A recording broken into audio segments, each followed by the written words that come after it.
अस्सलाम वालेकुम फ्रेंड्स, कैसे हैं आप सब। अल्लाह ताला से दुआ है कि आप सब खैरियत से हों। चैनल पर जो लोग नए हैं तो प्लीज़ सब्सक्राइब ज़रूर कर लीजिएगा और मेरे सब्सक्राइबर्स का हमेशा की तरह बहुत बहुत शुक्रिया। दोस्तों, कुछ लोग कितने आराम से और कितने खुले में आकर झूठ बोलते हैं और दुनिया को चेप बनाने की कोशिश करते हैं, बल्कि चेस समझते हैं, लेकिन ऐसा नहीं है। आवाम जो है, जनता जो है, ऑडियंस जो है, वो बड़ी तेज़ है, बड़ी सियानी है और तुम जैसे ये जो झूठे लोग हैं, तुम जैसों को हज़ारों के बीच में भी, लाखों के, बल्कि आई थिंक आजकल तो करोड़ों के बीच में भी पहचानना बहुत आसान है, क्योंकि सोशल मीडिया पर जहाँ अच्छे लोग हैं वहाँ झूठों के भी अंबार लगे हुए हैं, लेकिन करोड़ों में से झूठे पहचाने जाते हैं। जी जनाब, बिल्कुल मैं बात कर रही हूँ डीडी के न्यू नवेले ससुराल से रिलेटेड। अब से कुछ देर पहले डीडी की जो है वो क्या है, साली, हाँ साली, आधे घर वाली, बड़ा दिल है उसका जो है ना डीडी के घर वाली बनने का। और किस्मत देखो कि वो अपनी बहन सनिया के हर ससुराल में आधे घर वाली होती है, देखो होती है। और उसका बेनिफिट ये है सनिया को कि वो बच्चे पैदा करके उसके हवाले करती जाती है और नए नए हस्बैंड करती जाती है। ये बात उनको बुरी लग रही होगी, ऐसे अल्फाज में कोशिश करती हूँ मैं ना बोलूँ किसी के लिए, लेकिन लोग मजबूर कर देते हैं ना, लोग मजबूर करते हैं बोलने के ऊपर। सबसे पहले मैं बात करूँगी, ये मोहतरमा आए दिन वीडियोज़ बनाती हैं, दोनों बहनें, ठीक है, दोनों बहनें वीडियोज़ बनाती हैं और कहती हैं कि हमें जो है मैसेज किया गया, हमारी पिछली वीडियो के नीचे लोगों ने ये मैसेजेस किए, हमारी फलां वीडियो के नीचे लोगों ने वो मैसेज किए, हम उनको जवाब देने आए हैं, हम तो ये कहने आए हैं, हम तो वो कहने आए हैं, हमें तो मैसेज दिया गया, ठीक है, हमें कमेंट किए गए वीडियोज़ के नीचे। तो सबसे पहले तो तुम्हारा झूठ यहीं पकड़ा जाता है कि कितने अरसे से, जब से डीडी का तुम्हारी बहन के साथ निकाह हुआ है, शादी हुई है, जो कुछ भी हुआ है, ठीक है, उसके बाद से आज तक तुम सब के जो है वो कमेंट सेक्शन टर्न्ड ऑफ है। इस सनिया का भी, इसकी बहन का भी और डीडी का भी, इसके पूरे ख़ानदान का, मतलब डीडी के न्यू ससुराल के सबके जो है वो मैसेज कमेंट सेक्शन जो है वो टर्न्ड ऑफ है। क्यों? क्योंकि तुम लोगों में तड़ नहीं है सच सुनने की, हकीकत सुनने की। जब लोग तुमसे सवाल करते हैं, तुम पर सवाल रखते हैं, तब तुम्हारे पास जवाब देने की औकात नहीं है, ठीक है, ये हकीकत है। इस रियलिटी को मानो। तो झूठ को बेस बनाकर यहाँ रिएक्शन देने मत आया करो कि लोगों ने हमें मैसेजेस किए, सीधी तरह आकर बकवास किया करो कि हमने रिएक्शन देखे हैं और हमें ज़रूरत नहीं है अब, तो हम लोगों का नाम लगाकर यहाँ जवाब देने आए हैं, ठीक है। तो तुम्हें मैसेज लोग कहाँ करते हैं? तुम्हारे घर कॉल करते हैं या तुम्हारा घर सड़क के ऊपर है, ऐसी जगह के ऊपर है जहाँ पर, अब मैं वो अल्फाज नहीं कहना चाहती, कहाँ तुम्हें मैसेजेस मिलते हैं? लोग कहाँ आके तुम्हें चिट्ठियाँ रुक के पत्थरों से कागज़ बांध कर, वो जो सुनते थे ना कहानियाँ के पत्थरों पे कागज़ बांध बांध कर तो वो फेंके जाते थे। तुम्हारा घर ऐसी कौन सी जो है उसमें है, बाज़ार में है, जिसके अंदर आराम से तुम्हें लोगों के मैसेजेस मिल जाते हैं, तुम्हें ख़त चिट्ठियाँ रुक के मिल जाते हैं और तुम्हें पता चलता है कि दुनिया हमारे बारे में क्या सोच रही है। तुम्हारे अपने मैसेजेस नहीं, तुम आते हो, हम रिएक्शन वाले जो हैं, जो तुम्हारी बजाते हैं ना यहाँ पर, उनके कमेंट सेक्शन में जाकर जो है ना वो फिर अपने दिल को क्या कहते हैं, अपने दिल को सुकून कहूँ, अपने दिल को तुम क्या कह सकते हैं, खैर तुम्हारे दिल को तो सुकून नहीं ना, सुकून होता तो कोई पुरसुकून सी वीडियो आई होती, तो हमारे रिएक्शन देखते हो और हमारे ही कमेंट सेक्शन छान छान कर जाती हो तुम लोग, वेली निकम्मियाँ घटिया औरतें। दूसरी चीज़ ये कहती है कि 80% लोग जो हैं वो हमारे साथ हैं, उन 80% पॉजिटिव कमेंट करने वालों के लिए हम इज़्ज़त करते हैं, बाकी 20% नेगेटिव बोलने वालों की हमें कोई परवाह नहीं है। कौन से 80% हैं? अगर 80% जनता तुम्हारे साथ होती, तुम्हारे हक में होती, तो तुम्हें कुछ बोलना ही ना पड़ता मोहतरमा, तुम्हें कंट्रोवर्शियल थंबनेल लगाने ही ना पड़ते, तुम्हें 20% के लिए आकर जवाब ही ना देना पड़ता। तुम्हारे पास 2% लोग भी नहीं हैं, ये याद रखो, ठीक है। 98% लोग तुम्हारे खिलाफ हैं। अगर 80% लोग तुम्हारे हक में होते तो तुम अपना कॉमेंट सेक्शन बंद करते? पूछने की बात है इनसे। वैसे by the way, comment section क्यों बंद किया हुआ जब 80% जनता तुम्हारे साथ है? घटिया औरतों, यहीं से तुम लोगों का झूठ पकड़ा जाता है ना। 80% जनता तुम लोगों के साथ होती तो तुम्हारा कमेंट सेक्शन जो है वो खुला हुआ होता।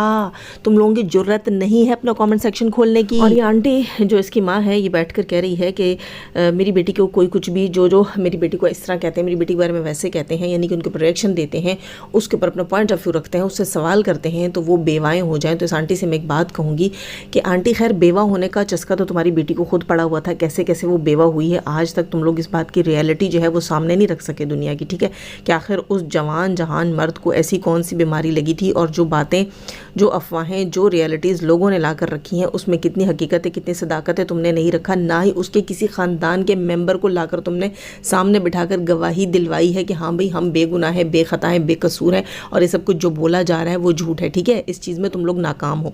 तो दूसरी बात ये आंटी, बेवा होने का आपको और आपकी बेटियों को बहुत शौक है, क्योंकि रंग बिरंगे हस्बैंड जो है वो आप ही लोग झेल सकती हैं। अल्लाह माफ़ करे, बड़ी बात से तौबा, कोई नहीं झेल सकता। और सवाल तो आपसे बनता है कि आपकी बेटी कल कह रही थी अपने व्लॉग में कि हम सब बहन भाइयों की आइज़ का कलर्स डिफरेंट है, आइज़ के कलर हम सब बहन भाइयों के डिफरेंट हैं, रंग बिरंगी आंखें। तो बताओ ना आंटी, तुमसे तो किसी ने सवाल ही नहीं किया, इस सवाल का तो जवाब दो, हमने तो तुम्हें जाने दिया है। ये कैसे हो जाता है भाई, हर बच्चे की आंखों का कलर अलग क्यों है? किसी की हरी है वो कहती है, किसी की नीली हैं, किसी की पीली हैं। खैर तो है आंटी, इस बात का तो हमने तुमसे सवाल ही नहीं किया। तुम बैठ के बस दुआएं देती हो, अपनी औकात में और अपनी हद के अंदर रहो। तुम लोगों को डीडी मिल गया ना, डीडी को चाटो। हम में से कोई डीडी जैसे दल्ले में इंटरेस्टेड नहीं। अब गाली निकलवा दी मेरे मुंह से, या अल्लाह मुझे माफ़ करी। मेरी कोशिश यही होती है कि मैं किसी को बिला वजह गाली नहीं दूं। अब इसमें डीडी ने तो कोई पंगा मुझसे लिया नहीं, लेकिन ये आंटी ले रही है और डीडी की छमिया की जो वो डांसर बहन है वो ले रही है हम लोगों से पंगे। तो मैं यहाँ पे एक बात और भी कह दूँ कि हमें तुमसे कोई तकलीफ़ नहीं है। तुम्हारी बेटी बेवा हुई थी, पाकिस्तान भरा हुआ है ना, किसी से भी कर लेती, बच्चों के बाप से क्यों की?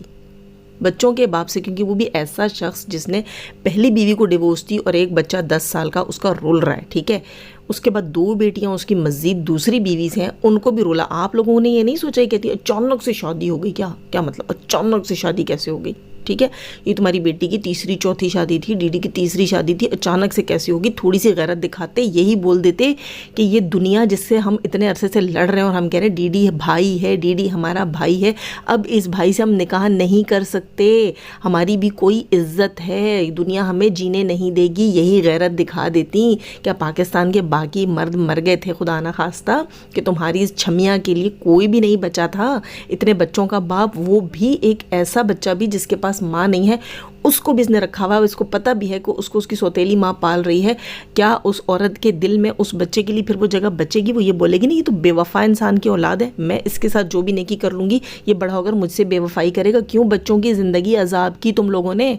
तुम लोगों को ऐसे नहीं मिलते वो जो रंडवे होते हैं, बे औलाद होते हैं, या जिनकी बीवियों के बच्चे नहीं होते हैं, ऐसी जगह पर दो ना अपनी बेटियाँ। हाँ, तुम लोगों ने बोला नहीं इसका यूट्यूब चैनल है, हमारी बेटी जो है वो फेमस भी हो जाएगी, यूट्यूब चैनल ग्रो कर जाएगा, साथ ही इससे हम कुछ ना कुछ एंठ भी लेंगे। और उस दगड़ दल्ले को, अब दोबारा मेरे मुंह से गाली निकल गई है कि उसने अपनी, उसकी औकात नहीं है उससे कोई सवाल करे कि फातिमा का पैसा कहाँ गया, वो जो पिछले 1.5-2 साल से यूट्यूब से कमा रही है वो पैसा कहाँ है फातिमा का? इसका कोई जवाब है तुम लोगों के पास? अच्छा, ये इसकी बहन बैठकर बोलती है कि इंसाफ होगा, इंसाफ तो होके रहेगा, डीडी वहाँ पे भी जा रहा है, यहाँ पे भी आ रहा है, दोनों जगह इंसाफ करेगा, और अगर नहीं करेगा तो अपना हक लेना हमें आता है, हम लेकर रहेंगे। तो मोहतरमा अब कुछ बोलूँ फिर बोलेगी कि मुझे ये ताना दिया और मुझे वो गाली दे दी। तो ये बता कि ये कहती है कि इंसाफ मैं लूँगी, इंसाफ हमें लेना आता है, हम लेकर दिखा देंगे। डीडी की ऐसी की तैसी, तो डीडी की ऐसी की तैसी तो हमने बजाई हुई है, साथ तेरी बेटी की भी बजाई हुई है, ठीक है, तेरी बहन की बजाई हुई है, जो कि घुटनों पे सर रख के नाटक कर रही है। जिस दिन का डीडी वहाँ से निकला इसके नाटक शुरू हो गए, मैं अकेली हूँ, मेरा कोई नहीं है और मुझे किसी के साथ रहना भी नहीं है, मैं अकेली रह लूँगी, मैं अपनी अकेली ज़िंदगी गुजार लूँगी। ड्रामेबाज बेगैरत बाजारू औरतों, तुम ये इस बात का जवाब दो। डीडी का कह रही है कि दोनों तरफ रहेगा, दोनों तरफ इंसाफ करेगा, तो तुम्हारी बेटी बेगैरत ने अपने नाम प्लॉट कैसे लिखवाया? ये क्यों नहीं कहा कि पहले पहली का हक अदा करो ना? ये कहती है कि टिकट मेरी सनिया ने जाके करवाई हैं, तो उस दल्ले की जेब में कुछ बचा ही नहीं होगा, भीख मांगी होगी उसने सनिया से, ठीक है, तो सनिया ने भीख में टिकट करवा दिए होंगे। अब सनिया भी थक गई थी ना, हाँ, रेस्ट उसको भी चाहिए था, सूरज तो वहाँ निकल नहीं रहा था, हाँ, कितना एक चूल्हा सेक लेती। खैर, तो यहाँ इस बात का जवाब ज़रूर देना कि अगर तुम कहती हो कि डीडी दोनों जगह इंसाफ करेगा और हम भी इंसाफ के साथ रहेंगे, हम अपनी बेटी का हक भी लेंगे, ये नहीं कि डीडी वहाँ ज़्यादा करेगा यहाँ ज़्यादा नहीं करेगा। क्या ज़्यादा करेगा? कौन सी वाली चीज़ ज़्यादा करेगा? कौन से हक की बात कर रही हो? वो वाला हक तो डीडी ने उसको तुम्हारी बेटी से कहीं ज़्यादा दे दिया, 2 बच्चे भी पैदा करवा दिए। उस हक की बात करो ना, वो जो प्लॉट लिखवाया तुम लोगों ने, तो जो ज़मीन इस फातिमा के नाम पे लिखवाई हुई थी, जो 20 लाख कैश लिखा हुआ था, जो पता नहीं कितने तोले सोना लिखा हुआ था, वो कहाँ गया? तुम लोगों ने क्यों नहीं कहा कि अबे वो डीडी दड़दल्ले, तू पहले उस बीवी के साथ तो इंसाफ कर, पहले उसका हक अदा कर, फिर आना यहाँ पर हक हकूक़ की बात करेंगे। हाँ, और मोहतरमा कहती क्या है, सबसे पहले तो इस सवाल का जवाब ज़रूर देना अगर गैरत है। गैरत नहीं है इसीलिए तो कमेंट सेक्शन बंद है तुम लोगों का, है ना? तुम्हें पता है कि जनता तुम्हारी बजा देगी, बल्कि वाड़ के रख देगी। इस बात का जवाब नहीं है तुम लोगों के पास। कहती है दोनों जगह इंसाफ करेगा। तुम कौन होती है इंसाफ करने वाली? बेगैरत औरतों, तुम इंसाफ वाली होती, तुम अगली का हक ही ना खाती। तुम कहती एक बंदे ने पहले ही निकाह में इतनी चीज़ें बीवी के लिए लिखी हुई हैं, आज तक नहीं दे सका, भांडे मंजवाता रहा उससे होटलों के, और वो हमारी बेटी को रखेगा। तुमने सिर्फ ऐंठना था उससे और कुछ भी नहीं। तुम्हारी बेटी के नाटक शुरू हो गए हैं डीडी के निकलते ही। हाँ, इतनी तो ये तब नहीं रोई थी जब ये बेवा हुई थी। जब इसने आसम को साइड लाइन लगाया था, इतनी तो ये तब नहीं रोई थी। ऐसी रोती धोती वीडियोस इसकी तब क्यों नहीं हमें देखने को मिली? घुटनों में सर दे के तब क्यों नहीं ये भां भां करके रोई जब ये बेवा हुई थी? हमें तो आज लग रहा है कि ये बेवा हुई है, हैं? हमें तो आज फील हो रहा है कि ये बेवा हुई है। भाई क्यों इतने नाटक शुरू हो गए? डीडी फातिमा के पास पहुंचा, तुम्हारी बेटी की चीखें निकल गई। वाकई इसको हक ज़्यादा चाहिए, उसने तो 2 बच्चे भी पैदा कर लिए, है ना? तुम्हारी बेटी को तो हक हकूक ज़्यादा चाहिए। तो फिर बोलते ना कि आधा प्लाट फातिमा के नाम लिखो, आधा सनिया के लिखो, तब हम डीडी को माने कि हाँ डीडी हक इंसाफ कर रहा है। घटिया औरत कहती क्या है? ये कहती है कि उस शख्स की बख्शिश ही नहीं जो कहेगा कि मैं बेहतर हूँ, मैं अच्छा हूँ, मुझ में कुछ ख़ास है। क्यों मोहतरमा? छमिया बाजारू औरतों, तुम बताओ, तुम्हारे थंबनेल जाकर देखो दोस्तों। खैर तुम लोग नहीं जाकर देखो, तुम्हें कोई ज़रूरत नहीं है जाकर देखने की, हम बता रहे हैं ना तुम्हें। थंबनेल लगा हुआ था आज से कुछ दिन पहले, उस पर मैंने रिएक्शन भी दिया था, जिसमें इस गंदी औरत ने लिखा हुआ था क्या कि ऐसा कुछ ख़ास है ना यज़मान में जो डीडी जो है वो कराची छोड़ के आया। आज कहती है कि उस शख्स की बख्शिश ही नहीं जो कहता है मैं बेहतर हूँ, मैं अफजल हूँ, मैं बेहतरीन हूँ। फिर क्यों बार बार कहती है ये कि सनिया में कुछ है, जब भी तो डीडी आया है। छमिया में ऐसा कुछ है, जब भी तो दिलबर ने आकर यहाँ शादी की है। फिर साथ ही कहती है खुद को बरतर बोलने वाला जो है वो अल्लाह को पसंद नहीं है। तो बताओ फिर कौन सी बरतरी है तुम लोगों में?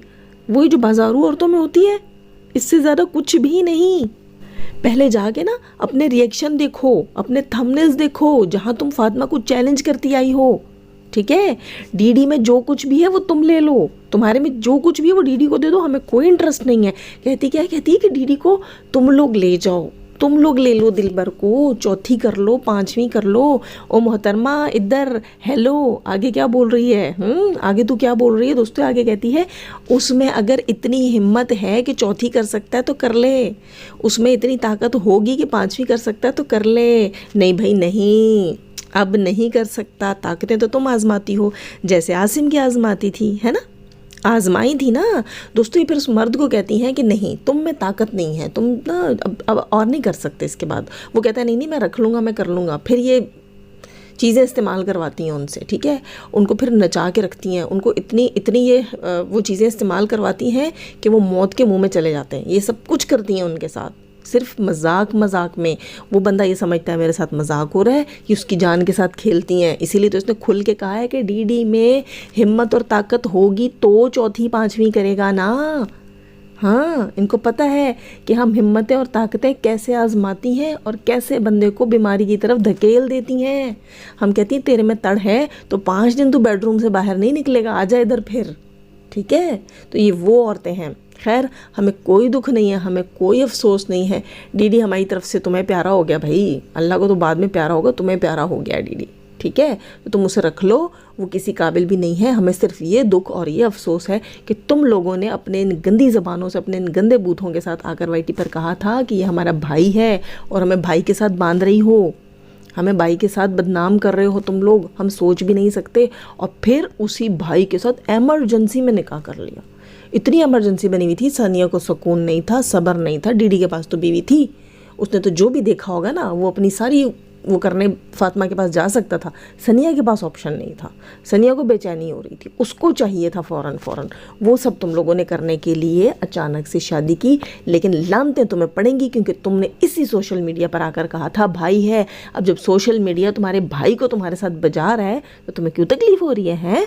चीखें क्यों निकल रही हैं? अपना कॉमेंट सेक्शन खोलो ना, कहाँ आते हैं तुम्हें वो मैसेजेस, कहाँ आते हैं वो कॉमेंट्स? दल्लियों, झूठियों, घटिया औरतें। खैर दोस्तों, उसकी माँ का, उसकी बहन का व्लॉग रिएक्शन देख कर ना बहुत सारी चीज़ें थी, बहुत सारी बोलने की, पता नहीं कितनी बोली हैं कितनी नहीं बोली हूँ।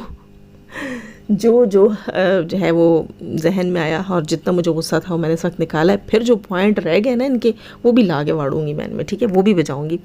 खैर दोस्तों, लाइक ज़रूर कीजिएगा और अपना बहुत सारा ख्याल रखिएगा, दुआ में याद रखिएगा। जाने से पहले हमेशा की तरह दुआ, अल्लाह ताला हमें आसानियाँ अता फरमाए, आसानियाँ बांटने की तौफीक अता फरमाए, शैतान से मर्दों और औरतों से रखे हमें, हमारे चैनल, हमारे पैनल, हमारी फैमिली, हमारी कंट्री को महफूज, आमीन तुम आमीन। और बहुत सारा ख्याल रखिएगा, दुआ में याद रखिएगा। अल्लाह हाफिज़।